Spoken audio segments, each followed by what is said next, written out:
Hi everyone, my name's Dr. Gilly Carr and I'm the Director of Studies in Archaeology at St Catherine's College, and I'm going to tell you today a little bit more about the college's archaeology. So I'm just going to share my screen here and select my PowerPoint so I can tell you a little bit more about the archaeology. Okay, so I want to start off with some key questions for us to think about.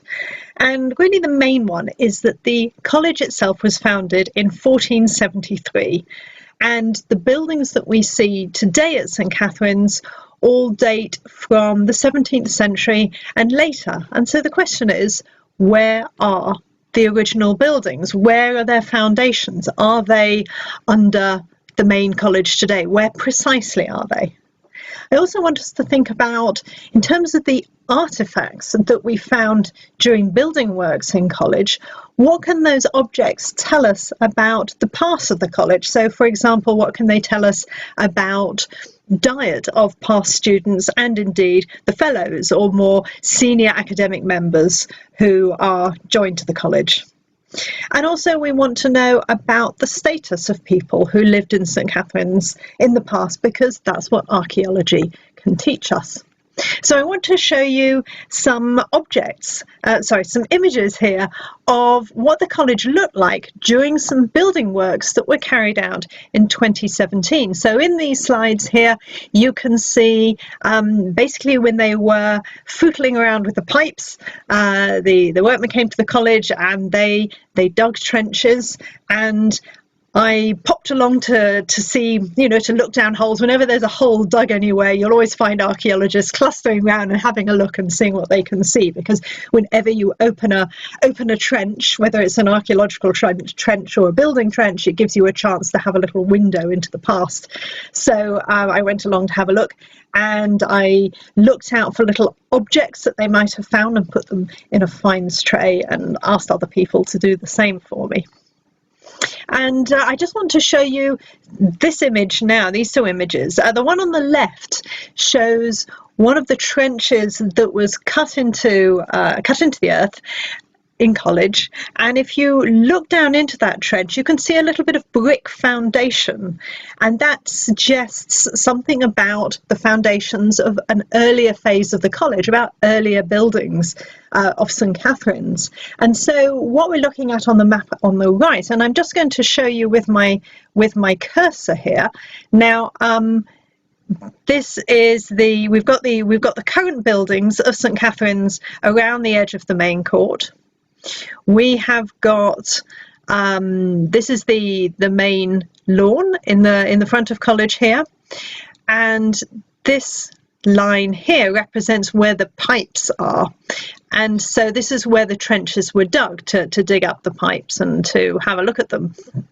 And as you can see, where the trenches were dug, and we found little bits of foundations, which I'm pointing to here with my cursor. They indicate some earlier foundations of earlier buildings in college, and looking at old maps, we think that the original chapel from St Catherine's was once in the place where the main court is now, underneath the front lawn. And so this chapel that would have dated to 1473, well, in terms of precisely where the foundations were, we aren't sure. But we do have some early maps, but these maps were created at a time before, the modern official Ordnance Survey maps, and so they're not exact. And so drawing that map, those old maps, and putting them onto new maps to try and make sense of them and to try and plot them in time and space, when you have these trenches that are dug that show foundations, they're a way of perhaps pinning in place old maps with new maps. So in other words, because we were able to find old foundations, we could have a guess at where they were in comparison with other extant buildings in the college. So basically, it allowed us to make a suggestion that perhaps the old chapel, which I'm showing here with my cursor, or the foundations of the old chapel from the first foundation of the college in 1473, we think that it was roughly about here in college. And I just want to show you some objects that that we found from the trenches, and we've got lovely little bits and pieces here. I mean, archaeologists just love artifacts. They don't have to be posh, they don't have to be valuable, but even the smallest little object can tell us so much. And this particular image shows some decorated pottery. We've got a couple of handles, we've got some bits of clay pipe, and let's just have a look at some of the other things that we found. Now, I photographed all of the things that we found, and this particular photo just shows you a selection of some of the animal bones that were retrieved from these trenches. And what these animal bones tell us is not the kind of animals that were roaming around in college, but instead they're showing us the remains of what people ate. These represent joints of meat, and they probably would have been meat that was bought in the marketplace in Cambridge and then brought into college. And one of the things that we like to look at when we have animal bones is signs of butchery, and often that can be the mark of a cleaver that's sort of cut a bone, and you can see a bone being clearly sliced by an instrument such as that. But we also can see knife marks where a knife has been used to scrape meat off a bone. And so the image on the left shows us some little knife marks, and I'm just going to indicate them with my cursor here so you can see that clearly. And the image on the right just shows a selection of the animal bones that we found. So we've got bits of chicken, we've got that jaw is rather interesting, and so when we look at these bones, they start to tell us about diet, and they start to tell us about, you know, when you can see the joints of meat, you can work out what are the sort of the high status joints of meat where the meat was best, and the lower status meat. So, for example, the meat on a jaw would perhaps be a kind of lower status joint compared to some of the other joints that we're looking at here. So it's interesting, you can see the kind of animals that people were eating. Now, of course, we found a lot of clay pipes. I say of course because it's quite common in archaeological sites of the last few hundred years to find clay pipes. And these are the sorts of smoking pipes, and they were very long, you know, maybe sort of 30 centimeters or longer. And so, you know, there are old images that survive, old paintings of people smoking these very long pipes. And so they've got a very long stem, and then they've got a bowl at the end into which the tobacco goes. And there's a little hole so you can suck up the smoke. And you can see we've got quite a selection here. And I really like clay pipes, probably because when I was a child, I once found one which was in the shape of a man's head. It was a really lovely example, but it got lost in the mists of time. I wish I could find it.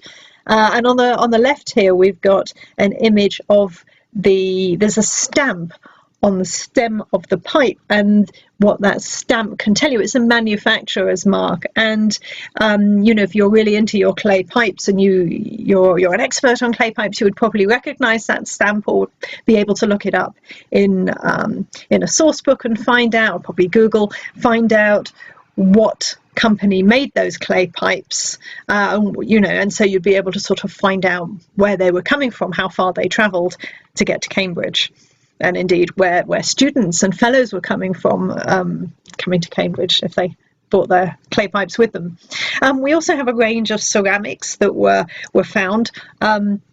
This slide here shows a selection that it's a combination of some beautiful fine pieces with lovely embossed stamps and little painted designs on versus more chunky stuff. The bottom left-hand corner is a little more chunky. And this shows us the difference between high status pottery that might have been used as tableware, so you can show off your beautiful tableware to those you dine with, versus the chunkier storage vessels that might have been used in the kitchen in food storage and food preparation. So we can sort of see a reflection on who is using the vessels, who therefore, what kind of status is associated with them. And also we found this rather lovely inkwell. This actually came from the Master's Garden, I believe. And, you know, to me, this is a really potent symbol of academia to, you know, to find something like that. And it was whole as well. It's a really lovely item. It's one of my favourite objects that has been found in college. Now, I just want to show you this this sort of stitched together series of photographs that I took in 2018. And if you remember, it was a very long, hot, dry summer. And we could see the development of parch marks. Now, let me tell you about how parch marks are created. But before I do, I'm just going to show with my cursor, just in case you can't quite see what I'm referring to. We have lines like this and like this. We've also got features showing up. Something's going on here. There seems to be another line along here. Something here as well. There's sort of some kind of general something going on here.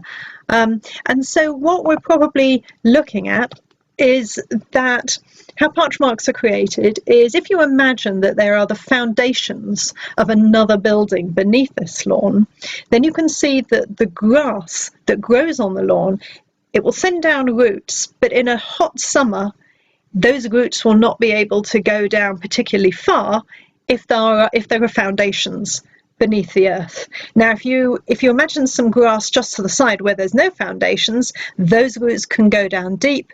They can get moisture. They can sort of get if water levels have dropped, they can get moisture from deep down, and that grass can flourish and be greener. But the grass that's growing on top of where the foundations are, those roots can't go down very deep, and therefore the grass dies, or at least the grass doesn't thrive as much. It goes yellow. It'll certainly die in a long hot summer. And so what we're seeing is that the grass is parching in a pattern that gives us an indication of what lies beneath the soil. So that's basically how parch marks work, but it's only in these sorts of long periods of dryness that you get to have this sort of reflection, this echo of what's beneath the soil, as shown by the parch marks. And when we found these, I was shown this quote from Bishop George Brown, who I guess must have been a fellow or a member of the college, and he wrote about a drought of 1877, and this is what he said. We saw very clearly on the grass of the college court the lie of the chapel walls and the corner buttresses. They extended about halfway across the court from west to east and about halfway also from north to south. And so there's the assumption in 1877 that the chapel was beneath the main court. And so we think today that indeed it is, but it's interesting to look back over 100 years, nearly 150 years, that there's this sort of assumption that it definitely is. And so while we were sort of getting into the whole archaeology thing in college, having seen these parch marks, having seen the artefacts that were found in the trenches, we decided to commission a geophysical survey. So this image shows the surveyors pushing their equipment, their ground penetrating radar. They pushed this along the lawns in college in order to get their readout, their results. So I'm just going to talk you through this because geophysics results are not always easy to understand. You have to really study the subject in order to properly understand how the results are derived and how the results should be analysed and understood. But I'm just going to give you a very quick overview. And then what we're looking at here is just 3 maps of showing the existing buildings in college. And we've also got this dotted black line, which is where we think the old chapel probably was. And with the ground penetrating radar, it gave us results at 3 different depths. The first one was at 0.54 meters, and at 0.89 meters, and at 1.34 meters. So we were getting different readings at those depths. And so the readings you can see on the first one, you can see in light green here, there's a kind of pattern. In the middle one here, we've got these sort of light blue splurges going on here, and indication perhaps of a wall along here. And on the last one, we've got more blue splurges. We've got indication perhaps of walls here. And really, I'm just going to go back to the first one, because in 1886, scholars writing about the college suggested that a flower garden was built on top of the remains of the old chapel. And it's interesting that the geophysics, when sort of interpreted and drawn on this map by the geophysical surveyors, you can see that this design, you can see that as a kind of ornamental flower garden, really, can't you? So it's very interesting that the ground penetrating radar is suggesting something that is backed up by historical texts, and that's always a lovely archaeological moment when you can kind of get history and archaeology to match. Doesn't always happen. And so we can begin to start to imagine that we can perhaps see elements of old college buildings. So I said that the exact location of the old chapel is not known for sure. And so when you begin to get proper survey, which is giving you accurate results, it can begin to help you redraw old inaccurate maps in a more accurate way. And so if we were ever to do an excavation on Main Court in College, we would have a much clearer idea now where we need to target those trenches because of the results of these geophysics. I also want to show you these two photographs here, and this is the culmination of our little period of doing archaeological works in college. The college has a development campaign called Our College, Our Future, and I wanted to have a little archaeological exhibition called Our College, Our Past. And the idea was to display to the members of college the sorts of things that we found in the workmen's trenches, and to display and explain the geophysical results, and to match those up with old maps and quotes from old scholars of the college writing a couple of 100 years ago, and to show how it all matched up, and to begin to give us a little bit of understanding of what happened in the college in the past, and the status of those who lived in college, the diet of those who lived in college. And so you can see we've got a couple of archaeology undergraduates who helped to man the tables and help me with the exhibition.